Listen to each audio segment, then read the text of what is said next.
Hello everyone, मेरा नाम रेशमी है और मैं इस कॉलेज में स्टूडेंट हूँ और मैं थर्ड ईयर में हूँ। तो ये बेसिकली हमारा एग्जीबिशन लगा है इस रूम में। थर्ड ईयर का मैक्सिमम काम है जहाँ मैनुअल और आपको डिजिटल देखने को मिलेगा। अप्लाइड आर्ट का काम है। अप्लाइड आर्ट में हम लोग जो मार्केटिंग में हम लोग सीखते हैं ना, मार्केटिंग में आप लोग पोस्टर्स देखते होंगे, एडवर्टाइजमेंट्स देखते होंगे, जो पोस्टर्स वगैरह, तो हमें उसी का ही एक बेसिक लेवल पे काम करवाया जाता है। तो उसी को हम सीख रहे हैं यहाँ पे। तो थोड़ा बहुत डिजिटल भी है और कुछ कुछ मैनुअल भी है। तो आपको मैं मैनुअल वर्क पहले दिखाती हूँ।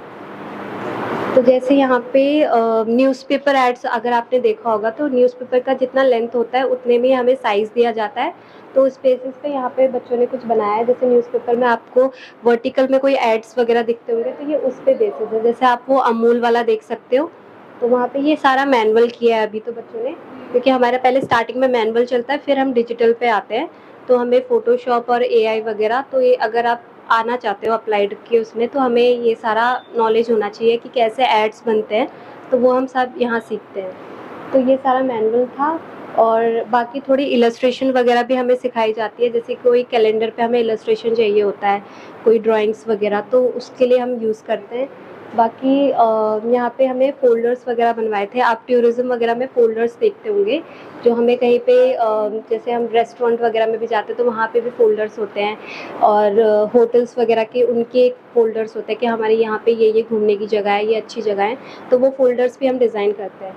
जैसे यहाँ पे एक मेरा काम लगा है, वो मैंने अरुणाचल प्रदेश पे बनाया था, उनके टूरिज़्म पे, कि वहाँ पे एक बुद्धिस्ट का वहाँ पे बहुत पॉपुलर है जगह, तो बुद्धिस्ट से रिलेटेड तो मैंने वो चीज़ें वहाँ बनाई थी। जैसे उनका फूड हो गया और जो उनकी मंडाला आर्ट होती है, तो वो मैंने बीच में ड्रॉ किया था। वो खुलता है वैसे, अभी यहाँ पे पेस्ट किया हुआ है ताकि वो हिले ना। तो बहुत सारी है यहाँ पे फ़ोल्डर्स, उन्होंने भी अरुणाचल प्रदेश में किया है, तो ये तीनों अरुणाचल प्रदेश पे है। तो यहाँ पे इलस्ट्रेशंस हैं। और ये कैलेंडर के लिए ये खाली स्पेस अगर आप देख रहे हो तो यहाँ पे कैलेंडर के नंबर्स वगैरह जो होते हैं ना, एक पर्टिकुलर मंथ का, तो वो उसको शो करके बनाया था। ये ओणम, अच्छा ये उसका था, दशहरा के ऊपर था, ये ओणम के ऊपर है। तो जो स्पेस दिख रहा है ना, वहाँ पे हम कैलेंडर का वो डाल सकते हैं, जो बॉक्स होता है नंबर्स वाला वो। तो ये ओणम से रिलेटेड है सारा। तो ये कुछ बच्चों ने काम किया जो मेरे साथ के स्टूडेंट्स हैं वगैरह। यहाँ पे भी इलस्ट्रेशंस है सारी। ये प्रेस लेआउट है। ये होता है मैगज़ीन और तुम्हारा न्यूज़पेपर एड्स जो होते हैं, मैगज़ीन्स में ऐड आते हैं न्यूज़पेपर में, तो उसके लिए है। जैसे कि ये वाला मेरा था, तो इसमें इंडियन ट्राइबल्स इंडिया का एक मेरे को उनकी कंपनी को लेके काम करना था। तो हमारा टॉपिक था कि स्कार्फ में करना है, तो मैंने उसको इसे स्कार्फ दिखाया है। थोड़ा 3D में हम लोग कर सकते थे ऐसा क्रिएटिव। तो ये पूरा ऐड हमें बनाना था। और जैसे कि यहाँ पे तो सारा ट्राइब्स का ही लगा हुआ है। ये लिपस्टिक का शेड्स वाला अगर आप देख सकते हो, लैक्मे का जो कंपनी होता है उसमें लिपस्टिक का एड्स आता है ना, तो वो उसको शो करके उसने क्रिएटिव वे में थोड़ा ऐसे ऐसे अलग अलग शेड्स उसने दिखाया है। तो ये थोड़ी क्रिएटिविटी हमें दिखानी होती है कि हम कैसे लोगों को इंटरेक्ट करें अपने एड्स से, कि वो हमारा ऐड देखें और ये प्रोडक्ट को वो खरीदे। तो हमें ऐसे इन्फ्लुएंस करना होता है लोगों को कि वो अट्रैक्ट हो इस प्रोडक्ट को लेके और वो खरीदे। तो हम लोगों को इस तरीके से भी काम करना होता है, थोड़ा साइकोलॉजिकली, कि लोग क्या सोचेंगे, उनको क्या पसंद आ रहा है क्या नहीं आ रहा, तो उस चीज़ पे। फिर हम लोगों ने यही वही और चीज़ें हैं, जैसे ये भी ट्राइब्स इंडिया का है, तो इसने भी स्कार्फ पे किया है, इसने उनके जो टर्बन होता है उस पर किया है।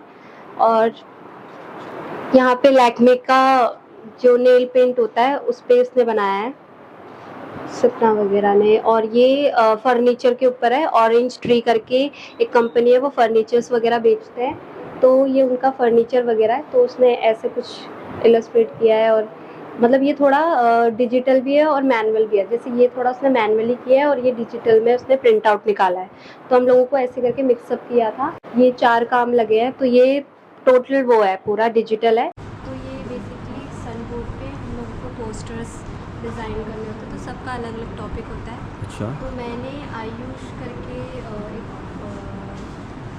टॉपिक था, तो मैंने उस पर किया था। तो पहले इसमें पूरा रिसर्च वर्क किया था ये होता क्या है। तो अच्छा। आयुष में हमें योगा, मेडिसिन वगैरह इसमें और एजुकेशन के लिए भी होता है ये। तो एक काइंड ऑफ वो है संस्था पता नहीं ऐसे कुछ चलता है इनका। हाँ फिर मैंने इसकी पूरी रिसर्च करी थी, तो फिर मुझे इसमें कंपोज करना था कि सारी चीज़ें दिखें। अच्छा तो योगा इसमें मैंने पोस्चर रखा है, हाँ और अंदर ये मैंने फ़ोटोग्राफी करी थी। तो ये जो लीफ वगैरह ये सारा ये अलग अलग एलिमेंट्स, हाँ, हाँ ये लेके आई थी। तो ये अलग अलग एंगल से फ़ोटो फिर इसमें अरेंज किया, और पीछे बैकग्राउंड में मैंने ब्राउन रखा थोड़ा अर्दी लुक के लिए। और इसके लिए लाइन सोची थी, अब इंडिया कहे आयुष्मान भव। तो अच्छा इसमें हमारा आयुष वाला वर्ड भी आ रहा है, हाँ और एक हिंदी मतलब जो हाँ हमारा इंडियन कल्चर है जो, हाँ तो वो भी दिख रहा दिख है। रहा है। तो वो था, और एक ये आयुष करके ये जो आप देख रहे हो ना, जो ये हाँ ब्लैक सा मेडिकल वाला हाँ जो मेडिकल वाला हाँ, तो वो क्योंकि हम लोग इंडिया में तो बेसिकली वो चलता है ना आयुर्वेदा वगैरह, तो वो शो कर रहा है कि कैसे वो लीव से निकलता हुआ जा रहा है। अच्छा तो ये थोड़ा उस पर कॉन्सेप्ट। और ये तीनों ये बाकी मेरे क्लासमेट्स का है। और अच्छा जैसे इन्होंने टॉपिक ब्रेड पे लिया है, हाँ मल्टीग्रेन ब्रेड होता है, तो ये फोटोग्राफी करी है उन्होंने खुद। हम्म, फिर ये लाइंस वगैरह हम लोग खुद सोच के पास करवाते हैं, लेआउट्स वगैरह। अच्छा फिर ये उस पेज पे उसने कि बनाया। ये कंप्यूटराइज बना हुआ है कह सकते हैं हाँ हम। जी। अब यहाँ पे आते हैं, तो ये पूरा मैनुअल वर्क है। जैसे आपने देखा होगा कि पहले के टाइम पे मूवी के पोस्टर्स बनते थे वो हाथ से बनाते थे आर्टिस्ट लोग।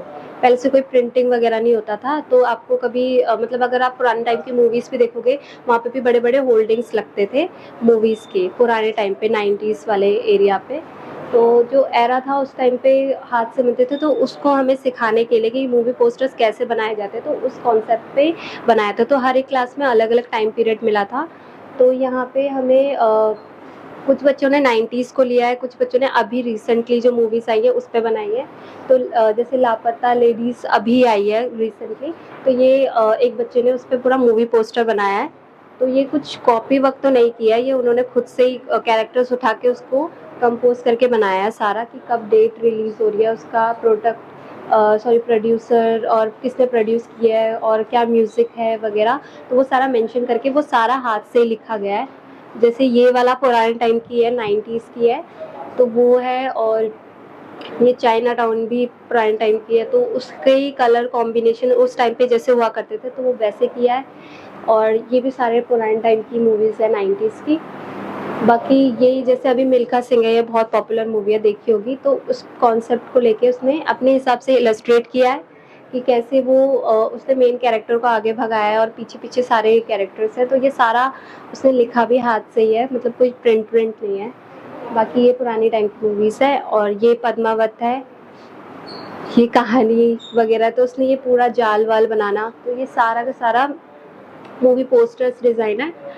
और हाँ, और इसमें पोस्टर कलर्स हमें ज़्यादा यूज़ करवाते हैं, क्योंकि पोस्टर कलर्स पहले से ज़्यादा यूज़ होते थे। वाटर कलर का बस हमारा एंट्रेंस एग्ज़ाम तक होता है, कर सकते हैं वाटर कलर भी, बट मेन हमारा पोस्टर कलर रहता है, क्योंकि उसमें रियलिज़्म निकालना ज़्यादा ईज़ी रहता है। और फिर हम लोगों ने ये बुक कवर डिज़ाइन किए थे, जो बुक केस होता है बेसिकली, जिसके अंदर हम बुक्स रखते हैं बहुत सारे। तो जैसे मन्नू भंडारी का उसने ये पूरा हमें पहले बॉक्स क्रिएट करवाया था मैम ने, सन बोर्ड से हम लोगों ने बॉक्स क्रिएट किया था। फिर उसके बाद हम लोगों ने इसको डिजिटली पूरा बनाया, उसकी स्पाइन और उसका जो साइड के फ्लैप्स वगैरह होते हैं वो हमने क्रिएट किया था, उसका बैक साइड की क्या इन्फॉर्मेशन आएगी, और हमारा आगे का जो फ्रंट साइड दिखेगा कैसे, कि जितने भी उसके अंदर बुक्स जाएंगी वो सारा उस फ्रंट पे दिखना चाहिए। इसने तो मेन कैरेक्टर्स जो मतलब हमारा ऑथर है मेन, उसी को उसने यहाँ पे शो कर दिया, मन्नू भंडारी को ही। तो वैसे जैसे आप देख सकते हो, हाँ, जैसे ये विक्रम सेठ की, इसमें कोई 3 बुक्स आ सकती है अंदर। जैसे यहाँ पे खाली है ना, तो इसके अंदर बुक्स आएंगी बहुत सारी। तो ये है। और तो उसी ने 3 बुक्स का मर्ज करके एक इलस्ट्रेशन बनाई है, और यहाँ पे उसको साथ में कंपोज किया है। तो ये विक्रम सेठ, ये सारा डिजिटल है, तो सबने अपने अपने अलग अलग टॉपिक्स में बुक केस बनवाए थे। और ये जो है, ये हमारा एक जो कैटलॉग छपता है हमारा, तो अप्लाइड आर्ट डिपार्टमेंट में हमें टॉपिक मिला था कि हमें इसके लिए कैटलॉग डिज़ाइन करना है। तो ये कैटलॉग्स डिज़ाइन किए थे सबने अपने अपने हिसाब से। जैसे कि ये लड़की है और उसने ये खुद इलस्ट्रेट किया है, मतलब डिजिटल में। तो ये पढ़ रही, मतलब ये काम कर रही है लैपटॉप पे, और ये सारे उसके डिज़ाइंस ऐसे उड़ रहे हैं, और ये अप्लाइड आर्ट उसने लिखा है। ये हमारे कॉलेज का लोगो हो गया। फिर उसके अंदर थोड़ी सी इन्फॉर्मेशन वगैरह हमें देनी थी, कि कैसे अंदर भी कैटलॉग के हमें इन्फॉर्मेशन, कैसे हमारा टाइप फेस होना चाहिए, कि रीडेबिलिटी बनी रहे, लोग उसको पढ़ सके अच्छे से। इसका बैक साइड पे भी जैसे हमारा कैटलॉग का होता है वो हम सारा डिज़ाइन किया था, इसमें पूरा इलस्ट्रेट किया है। और तो एंड में मैं यही कहूँगी कि अगर आप इस फील्ड में आना चाहते हो तो आ सकते हो, बहुत ही वेलकम है। मतलब बहुत वास्ट है, आपको बहुत कुछ सीखने को मिल सकता है। फ़ोटोग्राफ़ी वगैरह भी होती है अप्लाइड आर्ट में, वो दूसरे रूम में अगर आपको देखना हो तो वहाँ पे आप जा सकते हो। और अगर अभी विज़िट करना है आपको इस एग्ज़िबिशन में, तो हर साल होती है, आप आ सकते हो यहाँ पे भी। और अगर आपको मेरा काम देखना है तो आप रेश आर्ट करके है इंस्टाग्राम पे, आप देख सकते हो वहाँ पे @रेश आर्ट करके। तो आप उसमें इंस्टाग्राम पे आप मेरा काम देख सकते हो अगर आप देखना चाहो तो। और अगर आपको कोई क्वेरीज है इस कॉलेज में एडमिशन के लिए तो आप वो मुझसे भी पूछ सकते हो। Okay, thank you.